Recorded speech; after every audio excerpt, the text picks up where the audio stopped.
Hi, this is a quick demo on how to apply homemade models decals.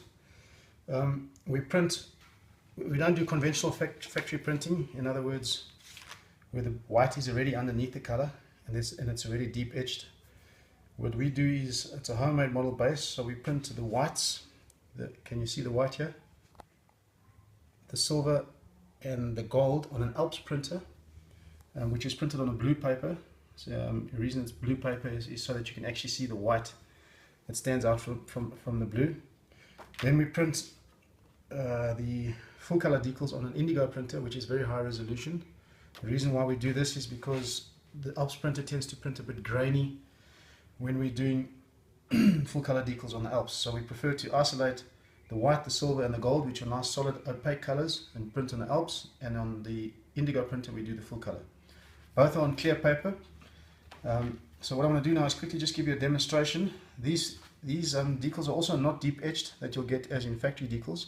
So you actually have to, for example, if the decal is printed on a sheet like that, you must basically take a scissors or a scalpel and trim the decal out as close as possible to the edge of the actual print.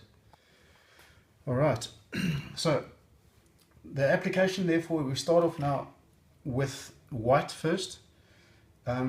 If it's a white car, obviously we don't sell you the white backing. We'll sell you only the color decals, because that will go, for example, if you look at this car, it's a pure white car, and then you can basically cut the decal out and slide it straight onto the white car. But if it's a red car, for example, over here, if you apply that red now onto the red here, because this is translucent, it won't show up on the red.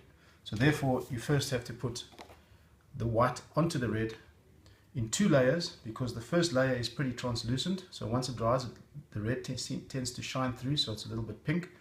And once it's dry, then you put the second layer over and register it exactly right, and you get a very nice solid opaque white. Okay, so the demo I'm going to do on here is, for example, if it was a silver car. So what I'm going to do first is just cut out a section of white, which you can use your magnifying glass to cut it out as close as possible to the edge. Leave like a 0.5 millimeter or less around the actual print. Scalpel or scissors, I'll find the scissors easier, but everybody will differ.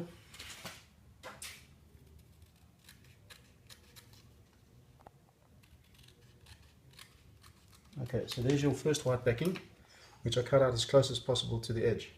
Drop it into water. No need to drop it in water for any longer than 5 to 10 seconds. The bigger the decal, the little bit longer in the water. The smaller the decal, sometimes only in a split second. A second or two, you take it out and you let it just rest on the side of the bowl. Otherwise the decal lands in the water and it floats in the water and you just can't pick it up. Right, so once this is out, I'm just going to let it rest on the side of the bowl or somewhere for a few seconds. And then I'm going to cut out the colored version of exactly the same decal. Also, again, as close as possible to the edge of the print.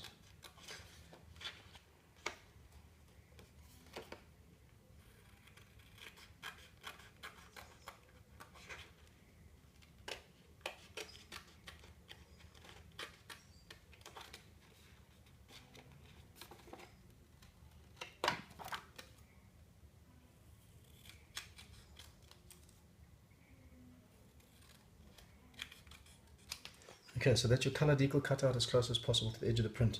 What I also do, which I didn't mention before, is get some of this stuff called microsol liquid it's a microscale product called liquid decal film. You need to put it onto the white. You just take a brush and you just brush it on nice and thinly. It gives the white a layer of protection, because what usually happens if you work too much with the decal and you rub it too much, the white tends to rub off and chip.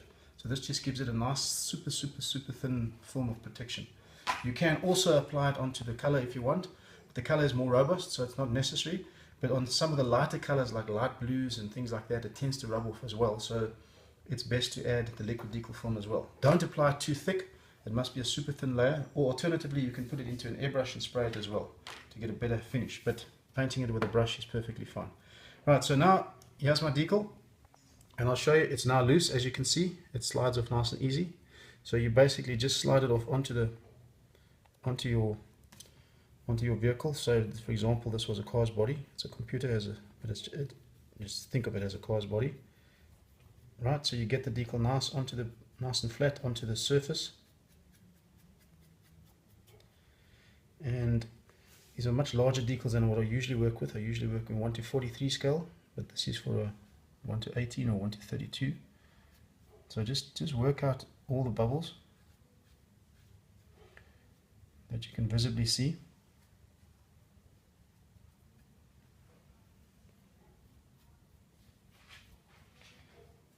Much easier to work on smaller decals.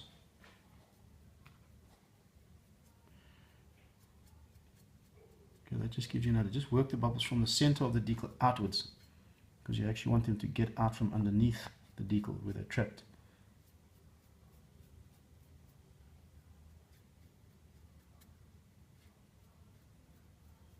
Okay, good example there.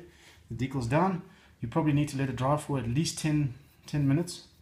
And then what I usually do once it's dry, I use this product called Microsol decal setting solution. And I just brush it on with the paintbrush, leave it for about a minute or so, and take a damp cloth and just gently dab it with a damp cloth like that. It also tends to embed the decal nicely into the body. Especially, for example, if you look at this car here, around these kind of curves and corners, if you've got a decal that doesn't fit perfectly around the edge, you put it on with water, you place it, you just try and get most of the air bubbles out and leave it. If there's a bit of a gap, once it's dry after 10 minutes, use the Microsol product, paint a little bit of Microsol onto the decal, leave it for 2 minutes, take a damp cloth, and you just push and dab it slightly, and it'll just form itself around the shape. So that is basically what we use Microsol for. So those are the two products. Liquid decal film first, and then during the process of application you use the Microsol. Right, once this decal is dry, I'm just going to force dry it now quickly, which is not the way to do it, because it will still move around until it totally dries. But to give you an idea, say that was now a dry decal.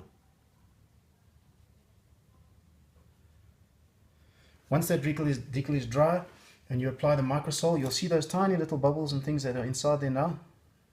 The Microsol will get rid of those because it forces the decal to embed itself down to the surface. So you can get them all out as much as you can, first by hand with a brush, push them out the sides, and then once it's dry, apply the Microsol, and you'll see exactly what it does. Read the instructions on the side, they're quite thorough. Right, now what you can see over there is that white decal on a silver surface. The silver is shining through. It's not a solid white. So especially if I put it onto a red car, it looks almost pink. So therefore you cut out another shape exactly like that. Once it's dry, once the Microsol's on, and you place it on top of that one, and you've got to work it through your magnifying glass to register exactly that it doesn't overlap. So it looks like one solid decal. What will happen then is you'll have this nice solid opaque white decal. Right, so once that's all dry and you've got your second layer on, again you put Microsol on top of the second layer, then you move to your color decal. You drop it into water, same story, a few seconds. If you notice on here, all of the red decals, the color decals, etc., will all need a white backing, except for black. Black never needs a white backing. So for example, over here on the Audi Vorsprung durch Technik, I have only made white backings for the rear of the Audi rings plus the rear of the Audi, whereas Vorsprung durch Technik I have not. So you first place the backing of the rings in Audi onto the red car, red car, yellow car, blue car, whatever it is, or silver car, and then afterwards you cut out the whole section of the decal and slide it over. Then you'll see that the Audi and the rings will have a white backing, whereas the black doesn't need a white backing. Okay, so that's the decal process. Then what I'm going to do now is, once this is nice and dry now, nice and wet, I'm going to then slide it off as well. And you'll see now, if I now, for example, had to place this onto a red car, you'll see the red just disappears into the car there. But if I place it onto a white car, it looks correct. So for example, on anything else besides a white car, you need white backing. So what I'm going to do then now is, for example, slide this on here.